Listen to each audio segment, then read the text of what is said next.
내가 내게 독일 얘기를 많이 했는데 뭐 나는 독일에 오래 있었고 또 내가 독일에서 공부한 것이 주로 독일 역사를 많이 연구했지. 나는 거기 뭐 박사학위 하러 유학 간 게 아니었어.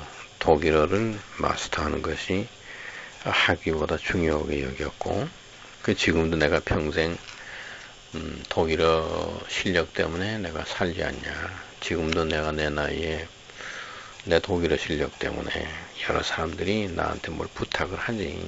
내가 도와주고 뭐 사업도 하고 어학 실력이라는 게 중요한 거야. 이제 영어를 잘해야 되고 또 내가 두 나라 말을 하지.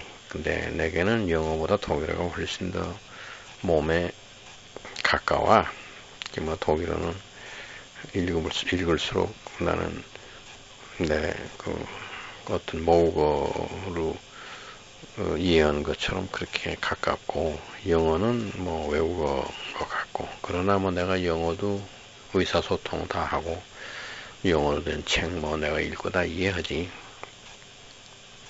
그런데 내가 그런 독일어 뿐만 아니라 내가 숙제가 있었다고. 그건 뭐냐면 내가 뭐 22살, 23살 때 연세대학교 학생으로 있으면서 내가 ROTC 일기생 훈련을 받았어. 근데 그러고 이제 임관해가지고 내가 최전방에 지금 같으면 뭐 그 비무장 전선지 DMZ 거기에 이제 그 GP 가이드 포스트라고, 그러니까 최전방의 GP에서 소대장으로 근무를 했어요. 그럼 그때는 실제로 그 남북 그게 뭐 대결이 심했기 때문에 인민군들이 몰래 와가지고 수류탄도 던지고 도망가고, 지금 같지 않았거든. 지금은 뭐 햇빛 정책이니 뭐니 해가지고 좀 그 남북 간의 대화도 하고 했지만, 그때 당시에는 뭐 그런 게 불가능했으니까 완전히 뭐 전쟁 하는 거나 비슷했어. 뭐 많이 사고가 나고 죽고 그러는데, 나는 거기서 말하자면 그 뭐 우리가 지금 그 뭐라고 그러냐, 팀 스피릿이라고도 그러고 뭐 무슨 을지 훈련이라고도 그러고, 미국하고 합해가지고 훈련하는 거 있어. 전쟁 난 것처럼 이렇게 가상 전쟁 해가지고, 그거를 이제 이북에서 제일 싫어하지. 말하자면 평화 통일을 얘기하면서 밤낮 군대 훈련 한다고 이제 그 김정일이가 제일 싫어하는 게 그거라고. 근데 그거를 내가 훈련을 하는데 소대장이니까 그거 훈련을 하다가 자동차가 그 전복돼 가지고 내가 머리를 그 뇌진탕이 돼 가지고 한 뭐 30시간 의식이 없었어. 깨어났어. 그때 뭐 세 사람이 의식이 없었는데 두 사람은 다 죽었어. 한 사람은 뭐 2주일 만에 죽었고, 그 다음에 또 한 사람은 이제 의병 제대를 했어. 그래가지고 뭐 몇 달 있다 죽었고, 그러니까 뭐 그 사고 난 그 해에 두 사람 다 죽었고, 이제 나는 뭐 한 6개월 수도권 병원까지 와가지고 입원하고 뭐 치료받고 다시 또 퇴원해가지고 전방을 갔어요. 갔는데 그때 뭐 김기석 교수님이 박 대통령의 뭐 최고회의 의장 고문을 했으니까 대통령한테 얘기를 해가지고 서울과 뭐 후방에 어디 남을 수도 있었어. 그래서 이제 내가 너 후방으로 빼주리 그렇게 하시는데, 내가 뭐라고 그랬냐면 안 됩니다. 왜냐하면 지금은 전시도 아니고 한참 6.25 전쟁 때 미국의 벤프리드 장군이 8군 사령관으로 왔는데, 그 뭐 메가더 장군 다음이지. 벤프리드 장군이 왔는데 아들이 미국서 군복무를 했단 말이야. 군복무를 했는데 그냥 미국에서 복무하면 그 미국에서 근무하면 돼. 그런데 아들이 자원했어요. 우리 아버지가 항구에 가서 막 총 쏘고 대포 쏘고 하는 데서 그 전쟁터에서 근무하신다 이거야. 근데 내가 편하게 미 본토에서 근무하는 거 있을 수 없다. 내가 한국의 전쟁에 참여하겠다. 그렇게 자원을 했어요. 그래가지고 한국에 왔는데 벤필드 장군이 또 최전선에다 보냈어요. 너네 왔는데 후방에 뭐 부산이나 어디 이런 데서 근무해라 안 하고 진짜 인민군들하고 중공군들하고 막 부딪히고 싸우는 지금의 휴전선이라고 그러지 DMZ 비무장지대라는 게 옛날에 싸움하다 거기서 휴전했어요. 그 비무장지대 최전선에 내보내서 전사했어. 그랬을 때 벤프리스 장군하고 그 부인하고 다 서울에 왔는데 아들이 전사했습니다. 그러니까 벤프리스 장군은 가만히 있는데 그 부인이 그 어머니지 총 뒤에서 맞았습니까? 앞에서 총 맞았습니까? 그러니까 앞에서 맞았습니다. 그러니까 그러면 우리 아들이 명예롭게 전사했군요. 그 얘기는 뭐냐 그러면 도망가다가 등 뒤에서 총 맞은 게 아니고 앞으로 돌격하다가 총 맞았다. 그랬으면 됐다. 그리고 눈물 한 방울 안 흘리고 그 어머니가 아주 명예롭게 아버지를 대신해서 우리 집안의 명예를 지켰다. 그러면 그렇게 미국은 생각을 하는데 우리는 말이야 전시도 아닌데 뭐 군대 안 나가려고 그러고 그런데 내가 그때 당시 의병제대 하라. 수도역근병원에 6개월 있었으면 그때 나 근무 못하겠다고 그래가지고 제대 신청하면 금방 제대가 돼요. 그러면 평생 난 군대 복무했다는 거는 남아 그래도. 그런데 내가 6개월 만에 퇴원해가지고 내가 전방으로 갑니다. 그때 박 대통령한테 부탁해가지고 후방으로 빼겠다. 그런데 그거 안 됩니다. 내가 가겠습니다. 그러니까 내가 최전방에 그 근무했던 데 가이드 포스트로 다시 갔어요. 그랬을 때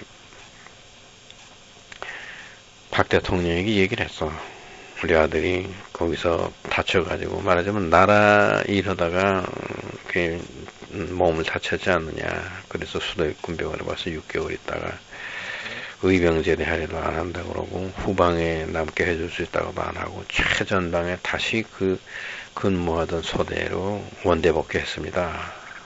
그러니까 그런데 얘가 머리를 다쳐가지고 자꾸 쓰러지고 그랬던 애니까 어떻게 후방으로 좀 뺄 수 있는 길이 없습니까? 그러니까 박 대통령이 당장 서울로 데려옵시다. 이렇게 된 거야. 그래서 내가 뭐 서울로 와서 근무한다고 할 때 내가 반대했어요. 그러니까 박 대통령이 굉장히 신뢰했던 한신 장군이 일군 사령부 사령관 했어요. 그래서 거기다 연락을 했어.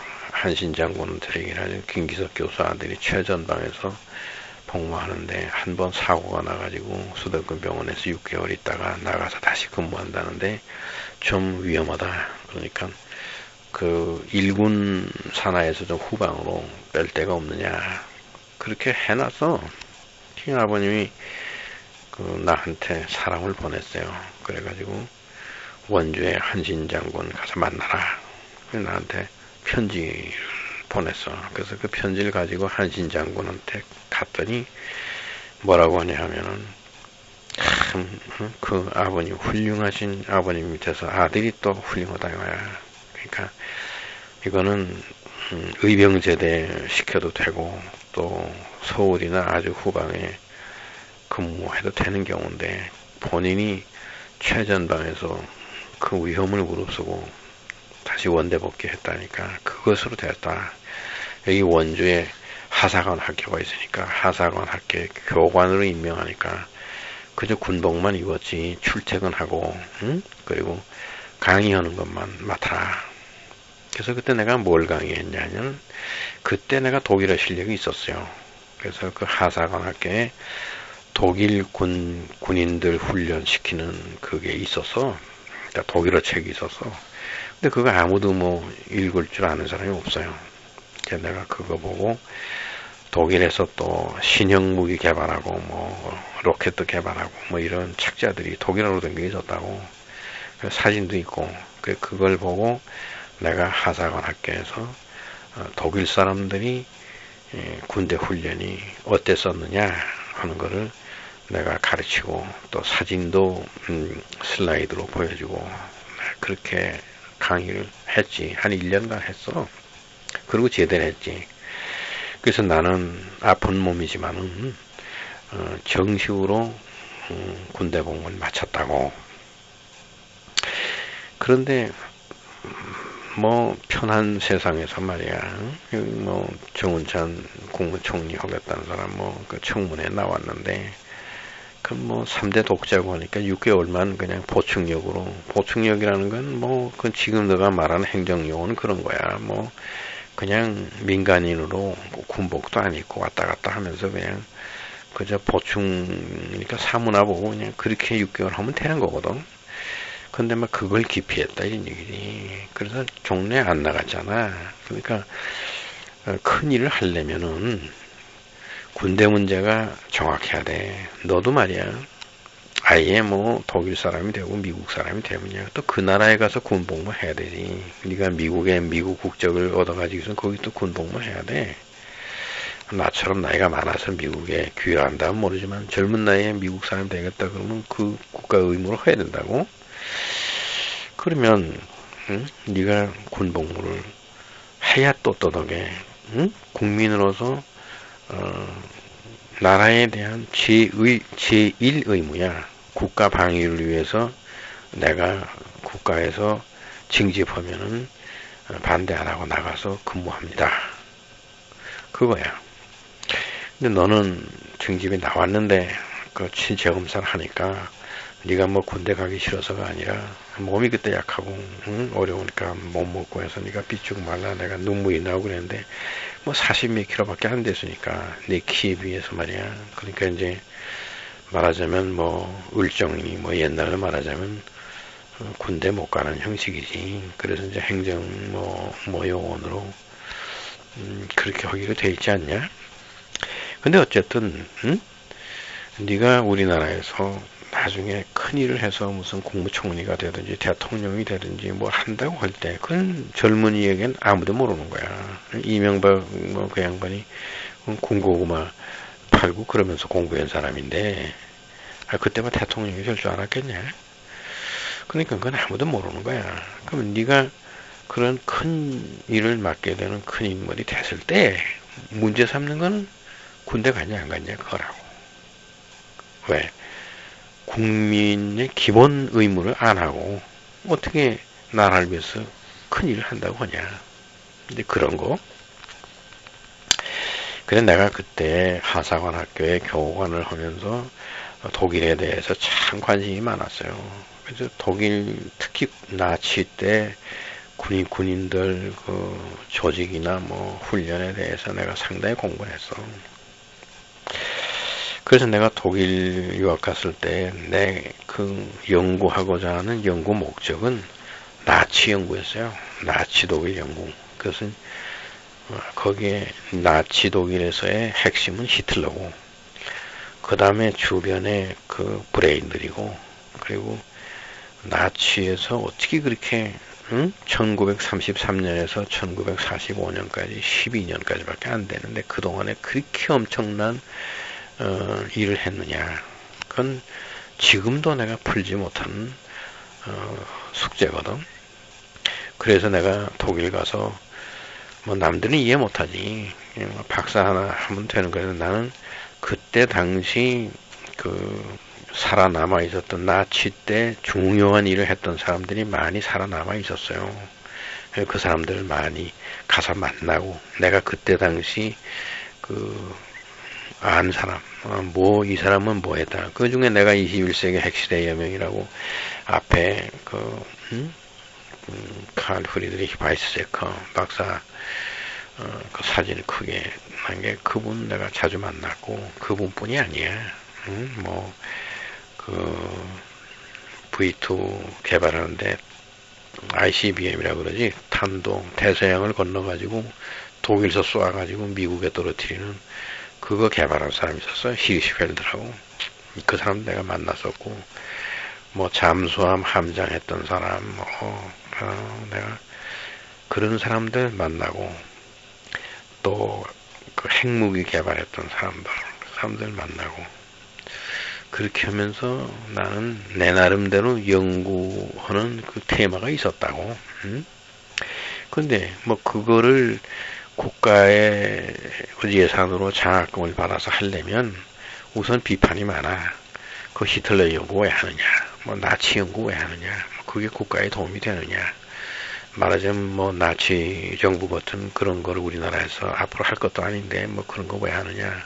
그래서 내가 순수하게 알고 싶은 거를 연구하게끔 분위기가 안 돼. 그래서 내가 내 힘으로 해야 되는 거지. 내 돈으로 내가 돈 벌어서 아르바이트 하면서 공부해야 내가 자유롭게 연구할 수 있는 거지. 그 연구가 지금도 안 끝났어.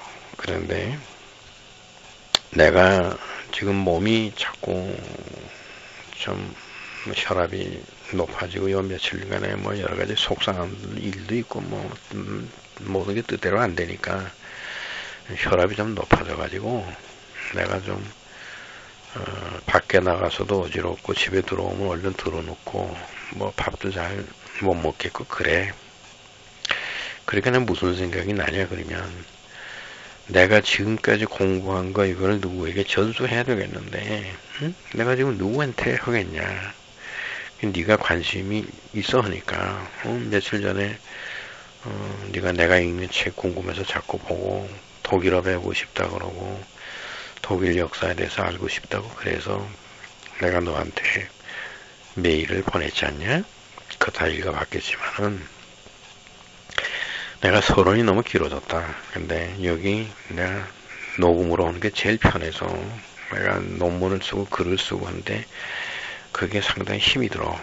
그래서 내가 녹음을 하는데 우선 내가 나치에 대해서 남들은 부정적인 생각을 가지고 있고 히틀러에 대해서 부정적인 생각을 가지고 있는데 왜 나는 거기다 이렇게 집념을 하느냐 하는 거는 네가 가만히 생각해봐라. 나치 때 부정부패가 거의 없었어.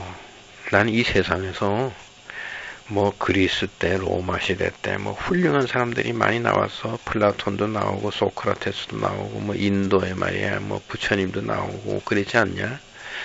뭐 중국에는 공자님이 계시고 그런데 그거 다 그때 당시 그런 사람들이 좋은 얘기를 그렇게 많이 했는데도 전부 부정부패 말이야. 응? 로마 시대 때 그냥 돈 많은 사람들이 얼마나 돈 갖고 나쁜 데 썼으면 그냥 폼페이 같은 도시 말이야. 맨 남자가 그냥 섹스만 하고 그런 것만 내가 화산이 덮어버려서 그 뭐 하나님의 심판이야. 그냥 굶어 죽는 사람들이 막 많은데 그냥 우유로 막 생우유를 짜서 목욕을 하질 않단 말이야. 뭐 지금 우리나라도 한심하지 않냐. 돈이 좀 벌고 나니까 뭐 부정부패가 많잖아. 개인들이 막 치부하고 말이야. 사치하고 말이야. 세상에 말이지. 위스키나 뭐 와인이나 이거 수입해가지고 1년에 뭐 20조 30조씩 외국에다가 돈을 뿌리는 나라 우리나라밖에 없어. 아니 그 와인 한 병 마시는데 200만 원짜리가 있어. 야, 그 200만 원 마셔서 한 시간에 다 마셔 없어지는 거. 그거 그렇게 꼭 비싼 거 마셔야 되겠냐? 이런 것들이 나치 때는 없었다 이거야. 나치 때 너 생각해보라고. 1차 대전 끝나고 돈이 없었어요. 왜냐하면 승전국들에게 갚아야 될 빚이 있었어. 응? 근데 빚더미 왜 있은 거지. 그런 데서 누가 돈 좀 벌었을 때 개인이 부정부패하고 사치하게 살고 치부하고 그러면 안 되니까 히틀러가 응? 공무원들이 뇌물 받으면 그냥 총살이야. 즉결처분이야. 그건 뭐 법에 어떤 그게 없어. 절차 없이 그냥 뇌물 받았다 확정만 되면 증인이 뭐 2명 이상 있으면 그냥 총살이야. 그러니까 공무원들이 뇌물을 받으려면 생명을 내놔야 돼. 그렇게 엄격하게 공무원들 비리 척결을 했고, 응? 그 다음에 히틀러를 비롯해서 돈 생기면 자기가 큰 집 짓고 살고 그런 걸 안 했다고. 그저 돈이 있으면 국가가 하고자 하는 사업에다가 돈 쓰는 것이 당연한 거로 알았으니까, 전부가 그랬으니까, 그 12년 동안에 그 부정부패 있고, 뭐, 힘을 넣어가지고, 뭐, 큰 집 가지고 돈 좀 모으고 말이야, 응? 뭐, 누가 좀 하고 이런 식으로 했으면, 12년 동안에 나치에서 그렇게 많은 일을 못해. 너 생각해보라고. V1이나 V2 같은 걸 한번 개발하려면 돈이 얼마나 들어가겠나, 응? 우리가 지금 그 잘난 나로온가 하나 쏘는데 뭐 1조인가 2조인가 들어갔다는 거 아니냐. 근데 그 옛날에 말이야, 응? V1, V2를 개발해야 되는데, 응? 그 어떤 놈이 뭐 밥도 안 먹으면서 개발하냐. 그러니 개발하는 사람은 월급 줘야지. 그 실험해야지 말이야. 그 돈이 얼마나 들어가겠냐. 그래 가지고 그때 V2 같은 게 우리 지금 나로 쏜 거보다 컸어. 응? 그런 거를 하고, 그런 걸 또 두 개를 겹쳐가지고 말이야, 대서양을 건너가지고 횡단해서 뭐 미국에다가 그냥 쏘는 것까지 개발했다고 다. 응? 그런데다가 뭐 비행기, 뭐 제트기, 뭐 이런 거 개발하는 게 엄청나고, 또 전쟁을 했으니까, 응? 돈을 어디다 쓸 수 없지 않냐. 전쟁하는 데다가 이겨야 되니까 생명 내야 되는 거 아니야. 그러니까 뭐 돈을 다른 데다 쓸 수가 없었지. 그러니까 나치에서 가장 부정부패가 없이 뭐를 일을 했던 시대라 이거야.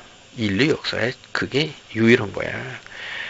그리스, 로마, 뭐 제정, 러시아 할 거 없어. 지금 우리나라, 미국 다 부정부패 투성이야. 참 깨끗하게 사람들이 말이야, 돈 주면은 정말 국가의 발전을 위해서, 응? 뭔가 연구하는 데 위해서 돈을 쓰고 노력을 들이고 했던 깨끗했던 시대라 이거야. 다만 유대인들 600만 잡아 죽였다, 뭐 욕심이 많아서 남의 나라를 막 침범했다, 그런 거지. 근데 그때는 전체주의 시대고 하니까 말이야. 그뭐 막 다 땅 뺏고 식민지하고, 그 19세기 때는 그래고 20세기 넘어와가지고 전쟁 헌중이니까 그야 뭐 쳐들어가서 이겨야지 별 수 없지 않겠냐. 그건 극한 시대에서 할 수 없는 건데, 내가 보는 건 뭐냐면 그 나치 때 정부와 그 소사이어티가, 그 사회가 아주 청렴결백했다 이거지. 응? 학자들은 연구하는데 몰두하고, 기술자는 그냥 이거 뭐 이런 노하우를 어디다 다른 데다 팔아먹어가지고 내가 돈을 벌어야 되겠다 이런 생각 안 했다 이거야. 나치에서 그냥 오로지 국가 발전만을 위해서 전 국민이 벌떼처럼 달려들어서 일해가지고 성공한 경우야. 내가 여기에 관심이 많은 거야.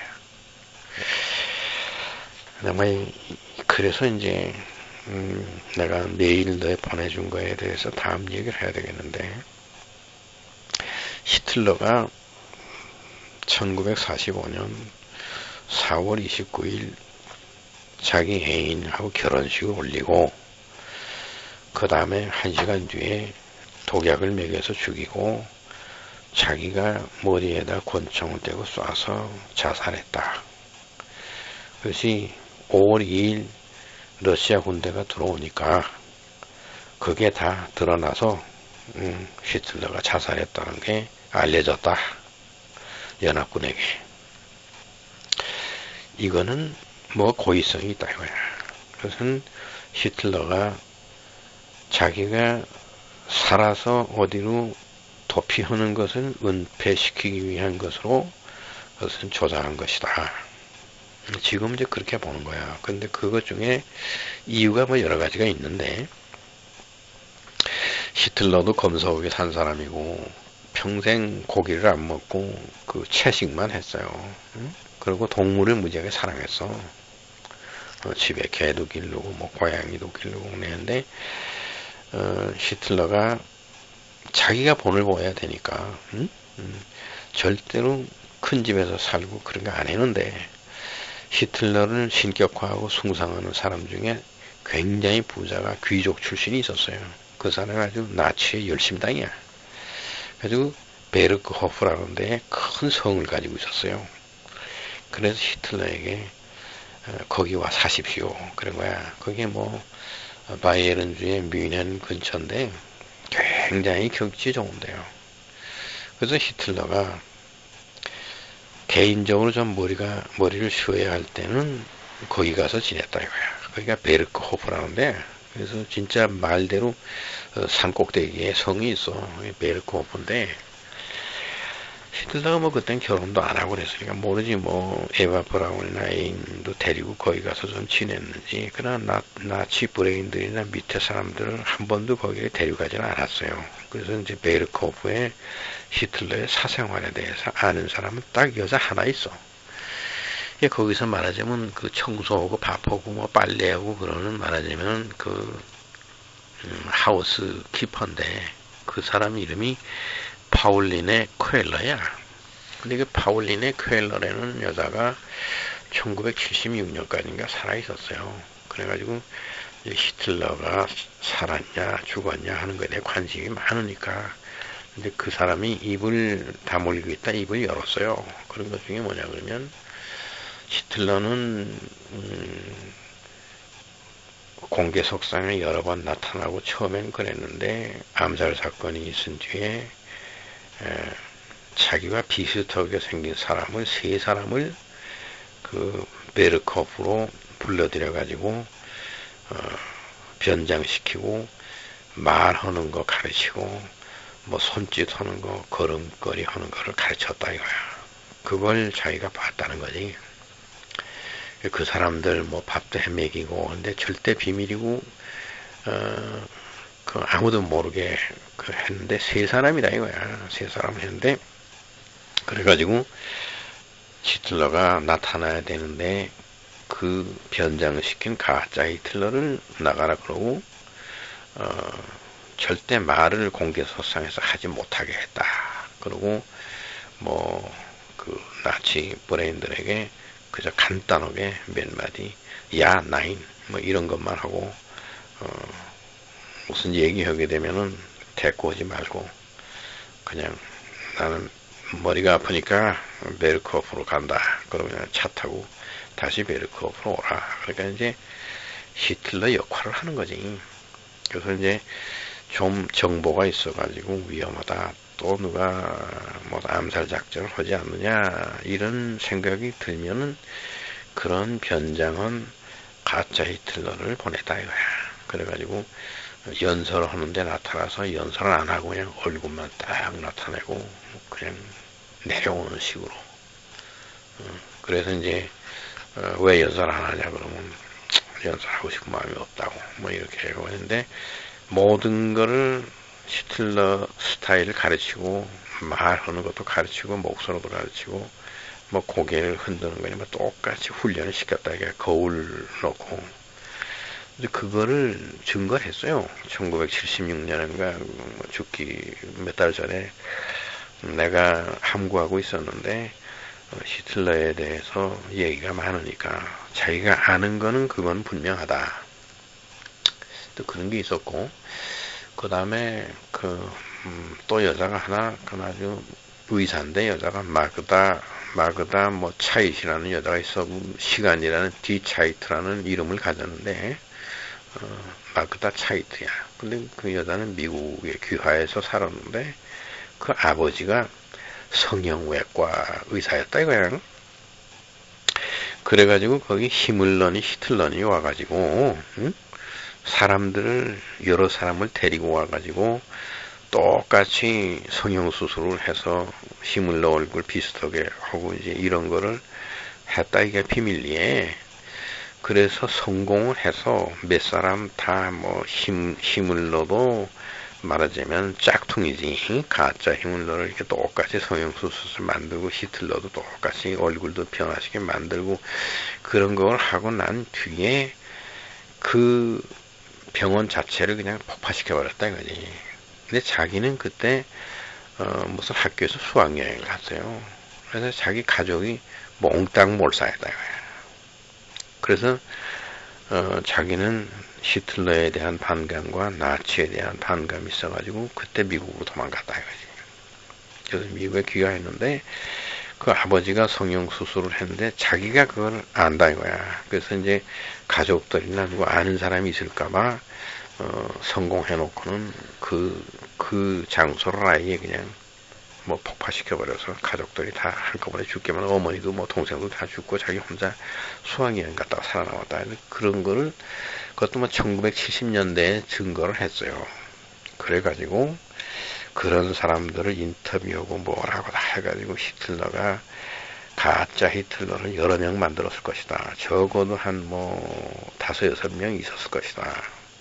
이제 그런 거를 입증할 수 있는 거. 또 그 다음에는 히틀러가 전용으로 타고 다니는 비행기가 뭐 그때 새로 만들었는데 초현대식으로 만들어가지고 뭐 그게 뭐 프로펠러 4개 달린 비행기가 KG-200이라고 해가지고 50명 타는 의자가 있는데 뭐 시속 뭐 그때 당시 제트기가 나온 게 시속 900km인데 이게 뭐 시속 600km인가 뭐 이걸 하고 한 번 기름 넣고서는 뭐 동경까지 갈 수 있는 그러니까 완전히 지금으로 말하면 전버 비행기 타고 여기서 논스톱으로 뭐 연구회가 내리는 그런 식으로 프로펠러 비행기가 베를린에서 떠가지고 동경까지 가는 그런 게 가능했다 이거지. 그런 비행기를 만들어서 히틀러가 전용으로 타고 다니는 게 대기하고 있었다 이런 얘기야. 베를린에도 거기다가 숨겨놔두고 있고. 그 다음 또 잠수함을 뭐 굉장히 큰 걸 만들어가지고 뭐 물 속에서 그냥 물 위로 나오지 않고 물 속에서 한 2개월 동안 뭐 계속 달리고 굉장히 깊이 잠수한다 이거지. 그때 당시 뭐 연합군이 가지고 있던 잠수함이 100m 이하를 못 내려가는데 이건 뭐 200m까지 잠수해가지고 물 위로 올라오지 않고 2달 동안 갈 수 있으니까. 뭐 그러니까 그냥 물속으로 가가지고 뭐 금방 뭐 저 아프리카까지 갈 수 있는 뭐 이런 그런 특수한 잠수함을 만들었다 이거야. 그건 다 뭐냐 그러면 그 물을 가지고 분해해서 수소와 산소를 만들어 가지고 물을 가지고서는 그 안에서 산소를 자꾸 만들어 가지고 바깥에서 산소 주입을 안 해도 되고 그 다음 뭐 한 번 연료를 주입하게 되면 굉장히 멀리 가고 뭐 이런 아주 특수 잠수함을 만들어 가지고 그것도 또 몇 차례 뭐 전쟁 동안에 뭐 물자들을 실어서 남극 대륙으로 나르고 뭐 했다 이거야. 그런 잠수함이 또 대기하고 있었다 이거지. 노르웨이의 크리스찬스인데 뭐 그 잠수함에 타기만 하게 되면 아무도 모르게 그냥 물 밑에 200m 잠수해가지고 2달 동안 가는데 뭐 아무도 뭐 잠수함 그거를 뭐 알아낼 수도 없고 그런 거다 이거야. 그런 것도 만들었고 히틀러 자기 자신이 디자인을 했어요. 그래서 군함을 만들어서 그것이 45년 초인가 완공돼 가지고 거기에다가 V1 날개 달린 비행기처럼 생긴 그 로켓 그거 하고 V2 뭐 그거 다 로켓을 그 배에다 장착해가지고 말하자면 지금은 배에서 쏘는 거지. 그런 거를 해가지고 뭐 그걸 배에다 싣고 가가지고 뭐 런던 가까이 가가지고 쏘면은 뭐 글라스고까지도 간다 이거야. 응? 뭐 그런 식으로 그런 배를 히틀러가 디자인해서 다 만들었어요. 그게 무슨 그라프 슈페인가 그래. 그런 것도 만들고 그 다음에 2차 대전이 일으키기 전에 2차 대전이 1939년 뭐 9월 1일인가 뭐 시작했는데 그 전에 6월 달인가 뭐 7월 달에 남극 대륙 거기서 우리 한반도 남북한 합친 거에 한 2배 이상 되는 큰 그런 에리어를 나치 독일이 영토화했어요. 공식적으로. 노르웨이가 가지고 있었는데 노르웨이를 식민지 했으니까 노르웨이가 뭐 승인하면 되는 거야. 그래서 노르웨이는 그때 뭐 독일 식민지였는데 노르웨이에서 반대할 수가 없지. 그러니까 아니 거기 뭐 다 뭐 집 져놓고 거기다가 뭐 잠수함으로 뭐 실어 날라가지고 뭐 다 했는데 그리도 갈 수 있는 방법이 얼마든지 있는데 아니 베를린 지하에서 말이야 거기서 죽는다. 막 쳐들어오는데 도망 안 간다. 근데 그게 무슨 얘기냐면 4월 29일 히틀러가 자살할 때에도 길이 오픈돼 있어가지고 덴마크를 통해서 노르웨이로 도망간 나치 장교들이 많았다 이거야. 베를린에서. 그런데 히틀러가 뭐 얼마든지 도망갈 수 있고 거기 뭐 밑에 사람들이 도망가라고 그러고 다 했을 거 아니야. 그런데 뭐 나는 여기서 자살해 죽겠다. 뭐 그거 그렇게 결정을 한다는 게 상식적으로 그러니까 그게 지금 뭐 작년도인가 히틀러스 이스케이프라 그래가지고 히틀러가 도주했다. 그래가지고 남극 대륙으로 갔다 하는 것으로 책이 나와서 뭐 박사야 한싱 박사가 그걸 썼는데 그 책 내가 보기만 하고 목차만 있는데 새로 나온 거니까 이제 다운로드 받기는 힘들고 사야 되는데 근데 그런 책을 내가 사서 좀 연구하려고 그러지. 근데 나는 오랫동안 내가 뭐 한 20, 30년 동안 나치에 대해서 연구한 결과로 나도 히틀러가 그렇게 자살할 사람이 아니라고 생각하는 거지. 그래서 그런 이제 책이 나올 것이다 생각하고 있었는데 내가 그동안 연구하고 뭐 가지고 있는 문헌과 자료와 뭐 나치 문헌과 이런 거에서 내가 다 그 다운로드 받아놓은 거 이런 것들에 의하면 그 사람 책 쓴 게 타당성이 있다.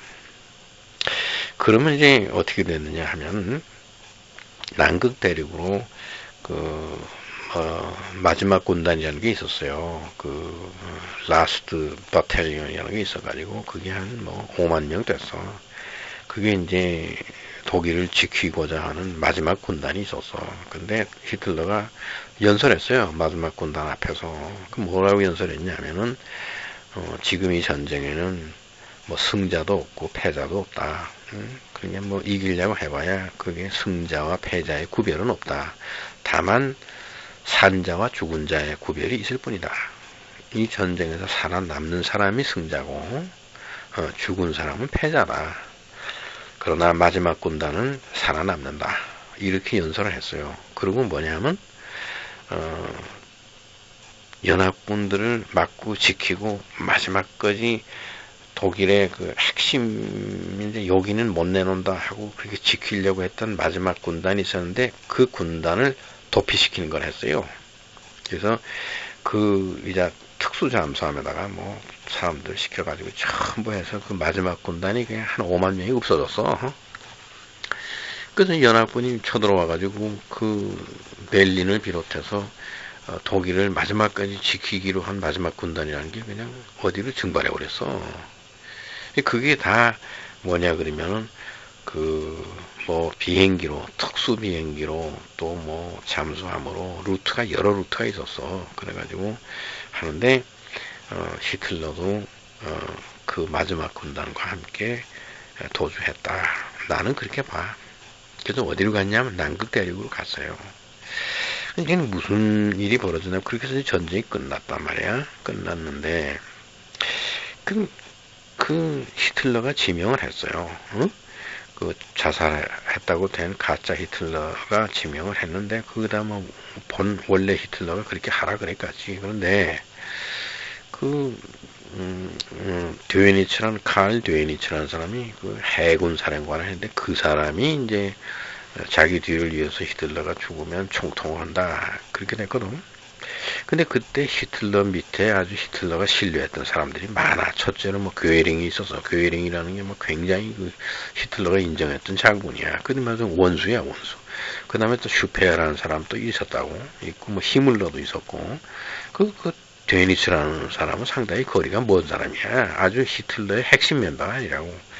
그런데 왜 데니츠가 맡았냐 하면 데니츠가 해군사령관이니까 잠수함이니 뭐 이거 다 컨트롤하잖아. 그러니까 데니츠는 비밀을 알았지. 마지막 군단과 히틀러가 도망가는 루트를 다 알아서 그거를 철저하게 명령하고 비밀을 지키기로 하고 데니츠가 그 사람도 1970 몇 년도까지 살았어. 독일에서 살아 있었는데 그 사람이 뭐 히틀러가 도주했다고는 안 해. 뭐 자살했다고 하니까 뭐 다 그렇게 역사가 말하는데 그걸 뭐 뒤집을 필요 없는 거니까. 그런데 그 얘기는 했어요. 남극의 어디에 뭐 그 도저히 부실 수 없는 지하에 엄청난 요새를 지어놨다. 그리고 그리로 마지막 군단들은 그리로 갔다. 그러면서 히틀러가 그럼 같이 갔냐 했을 때 히틀러는 같이 안 갔다고 자기 믿는다. 히틀러는 베를린서 뭐 자기네 죽지 않았냐 그렇게는 말했어요. 말했는데 마지막 군단이 그 남극 대륙으로 가는 거에 대해서는 확실하다고 얘기를 했다고. 그럼 5만 명 그 아주 정예 부대가 남극 대륙으로 갔다 이거야. 그리고 그 전에는 뭐 젊은이들 10대의 젊은 남녀들을 한 50만 명을 남극 대륙으로 이주시켰어요. 그 일을 카물러라는 사람하고 히물러랑 둘이서 했어. 그래서 그것도 또 다 나왔어요. 그러면은 히틀러가 그 뭐 자살했다고 하는 그 1945년 4월 29일 그때 정황은 남극 대륙에 이미 뭐 그 다 이주했다 이거야. 그 마지막 군단도 그리로 가고 군인들도 거의 5만 명이나 갔고 10대 젊은이들이 거의 50만 명이나 갔어. 거기다 학자도 갔을 거 아니냐. 그러면 거의 뭐 60만이나 되는 인구가 거기서 사는데 그 히틀러가 거기 가게 되면 완전히 뭐 영웅인데 말이야. 그런 데가 다 준비되어 있었는데 왜 베를린 지하에서 권총으로 자기 머리에다 쏘고 죽겠냐. 그리고 아예 그 어마어마한 그때 당시 초현대식 비행기가 있었어. 한번 타고서는 동경까지 갈 수 있는 비행기가 있었고, 응? 그거 다 비밀리에 그 비행기가 뜰 수 있었다고, 응? 그때 당시에는. 그리고 잠수함 또 있어가지고 말이야. 뭐 그러니까 거기서 그렇게 동경까지 가는 건 전시를 못 한다면, 그러면 뭐 어디 노르웨이의 그 잠수함 타는 데까지만 가면 되는 거지. 그런 비행기 타고 노르웨이로 갈 수 있다고 밤에나 이런데, 응? 아니 그 뭐 6,800km까지나 가는 비행기인데 뭐 그 노르웨이까지 뭐 몇백 킬로미터는 못 가냐. 그러니까 그런 비행기가 대기하고 있었고 잠수함이 대기하고 있었고 다 했었고 그 전에 히틀러 죽기 전에 이미 5만 명이 다 그런 루트로 막 남극 대륙으로 여러 번 왔다 갔다 했다고. 응? 그렇게 다 전쟁하면서 응? 전쟁 질 걸 알고 전부 다 다른 작전을 세워가지고, 응? 2보 전진하기 위해서 1보 후퇴다. 이런 속담이 있는 거나 마찬가지로, 새로운 다른 국면의 전쟁을 준비하기 위해서는 남극 대륙으로 일단 피하고, 그리고 막 독일은 항복하는 걸 만들고. 그래서 독일이 둘이 존재한다 이거야. 독일이 지금 있는 독일이고, 그 다음에 나치 독일이 남극 대륙에 있다 이거야.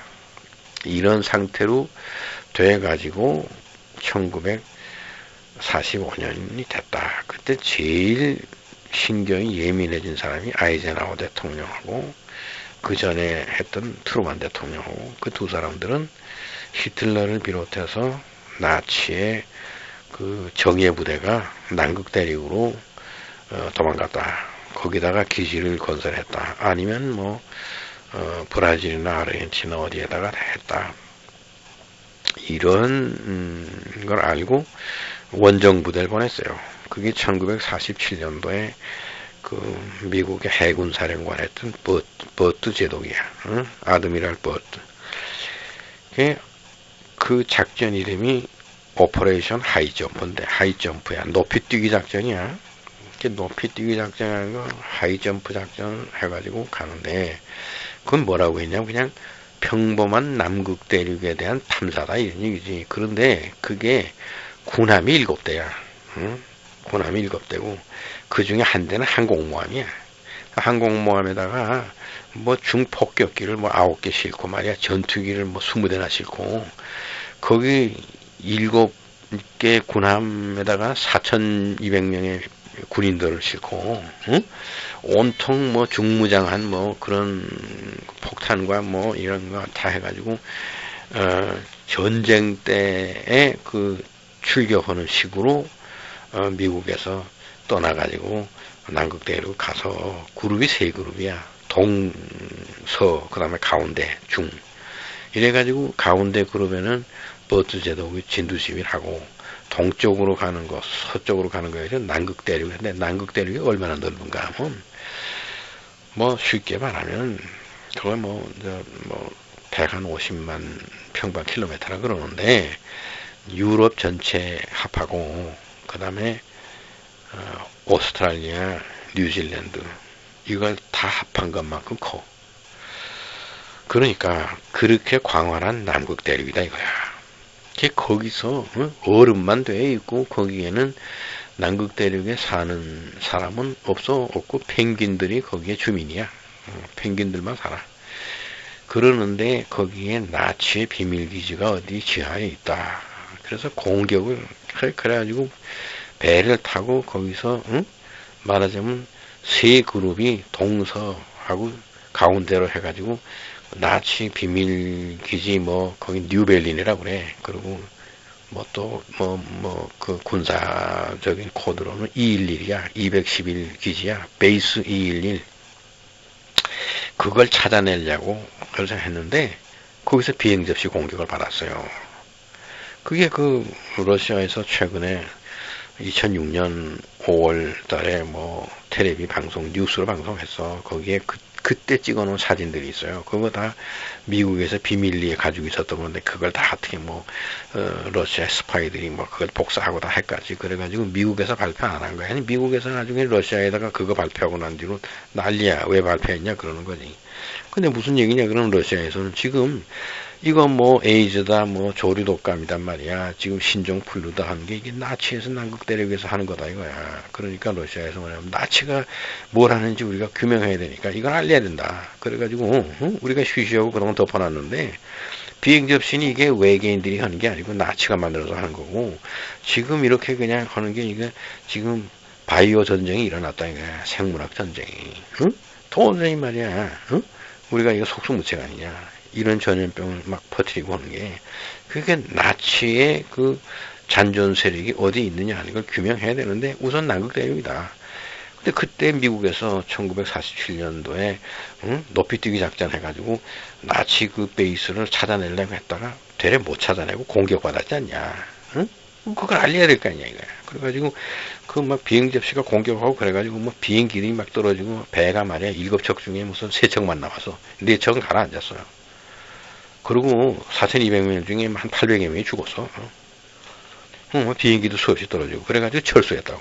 근데 그 작전은 8개월 동안 그 남극 대륙에 머물면서 먹고 할 거 식량을 다 실었어요. 그런데 8주도 못 됐어. 7주 조금 넘어서 후퇴했다고. 그래가지고 칠레인가 들려가지고 급하니까 거기 엘 메르쿠르라고 하는 신문이 있어요. 일간 신문이야. 거기 신문에 인터뷰를 했다고, 이 사람이. 그래가지고, 아르헨티나에서 막 물어보니까. 그래서 뭐라 그러냐면, 미국은 이제 전쟁을 하면 안 된다. 왜냐하면 지금 적은 어떻게 돼 있냐면, 북극과 남극을 한두 시간 내에 왔다 갔다 하는 그런 이상한 비행물체를 개발했다는 거지. 그걸로 북극과 남극을 1시간, 2시간에 왔다 갔다 하는데, 워싱턴에 폭탄 떨어뜨리고, 북극으로 가서 알래스카에 떨어뜨리고, 이렇게 해가지고, 전 세계의 폭탄들을 하루 만에 여러 군데다 던질 수 있는 그런 비행물체를 개발했다는 거야. 그러니까 전쟁하면 안 된다. 그 얘기는 완전히 비행접시 공격을 받았다는 거 아니야. 그래서, 워싱턴에 가자마자, 버트 제독은 메르쿠리오의 신문에 인터뷰했다는 게 알려져가지고 CIA에서 그냥 정신병원에다 입원시켰어요. 그래가지고 고문하고 그 사람 반병신 만들어서 그래가지고 절대로 그런 얘기 하지 말라 이래가지고 비밀에 붙인 거지. 그러고 난 뒤에 52년도니까 또 보냈어요. 그때는 그건 뭐냐 하게 되면 오퍼레이션 윈드밀이야. 윈드밀이라는 건 뭐냐면 바람개비 작전이야. 왜 그랬냐면 그건 배에다가 그냥 항공모함에다 헬리콥터만 실었어.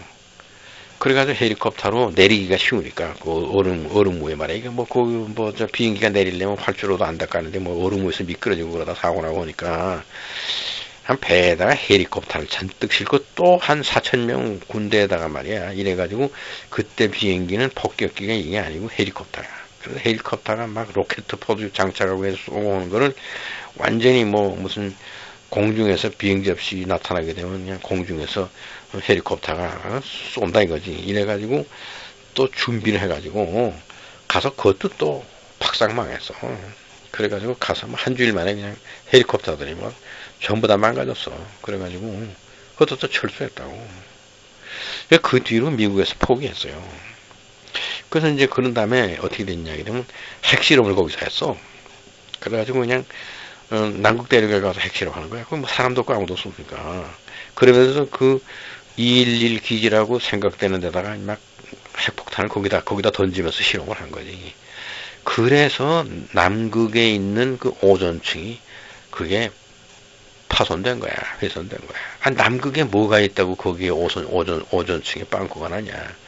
거기서 핵실험하니까 거기서 핵에너지가 성층권까지 올라가고 그거 자꾸 하니까 그 오존층이 파괴된 거지.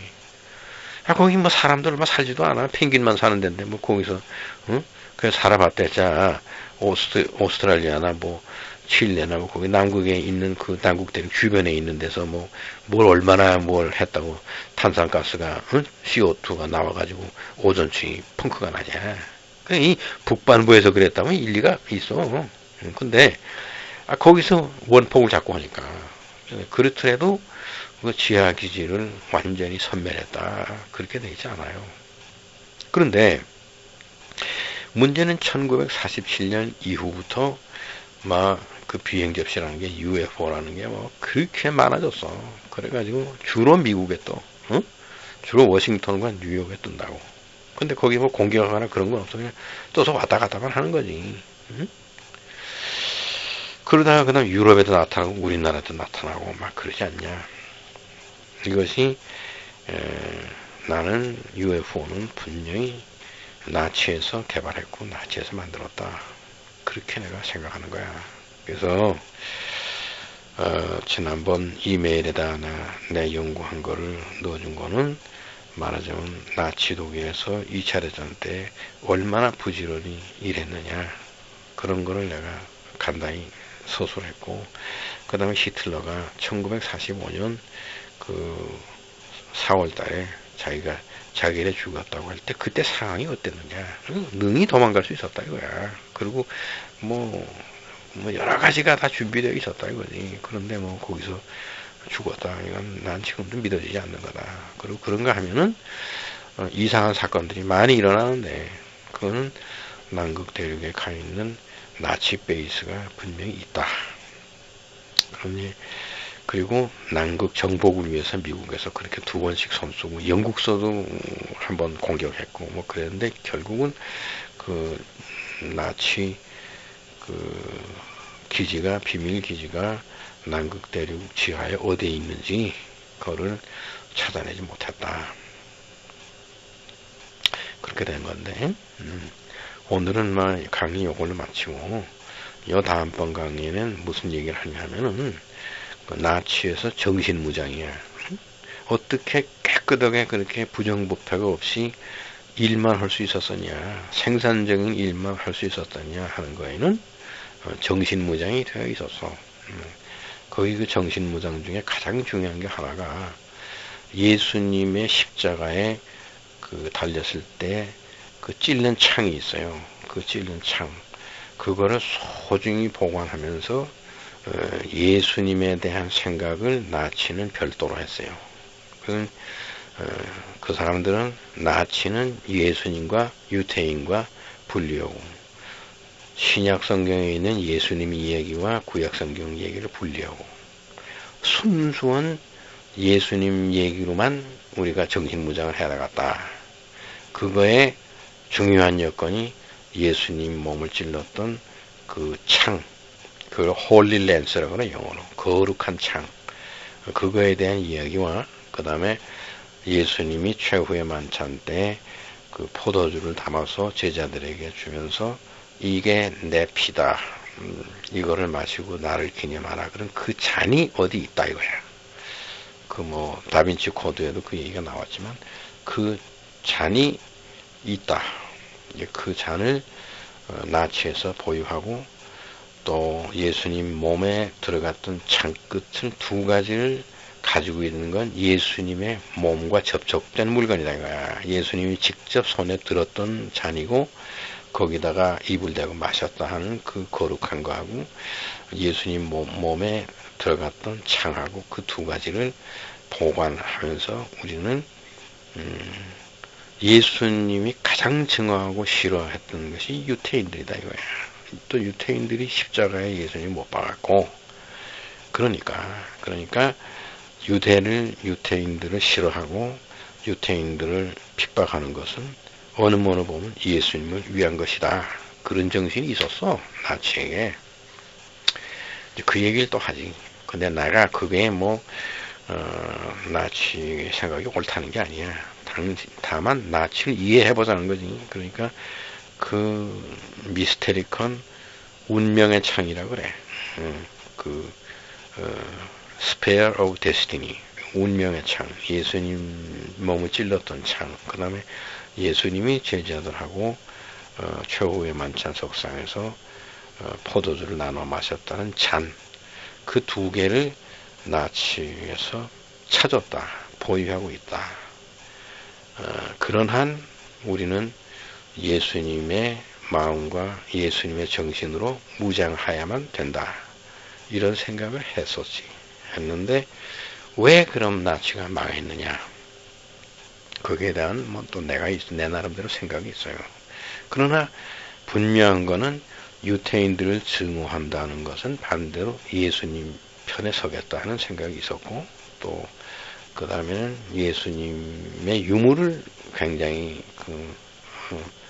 보관하려고 했고, 그거를 찾으려고 했고, 그 노력을 했고, 그 두 가지를 남극 대륙으로 가져가서 숨겨놓고 그랬다는 얘기도 있어요. 그게 다 나와서. 그래서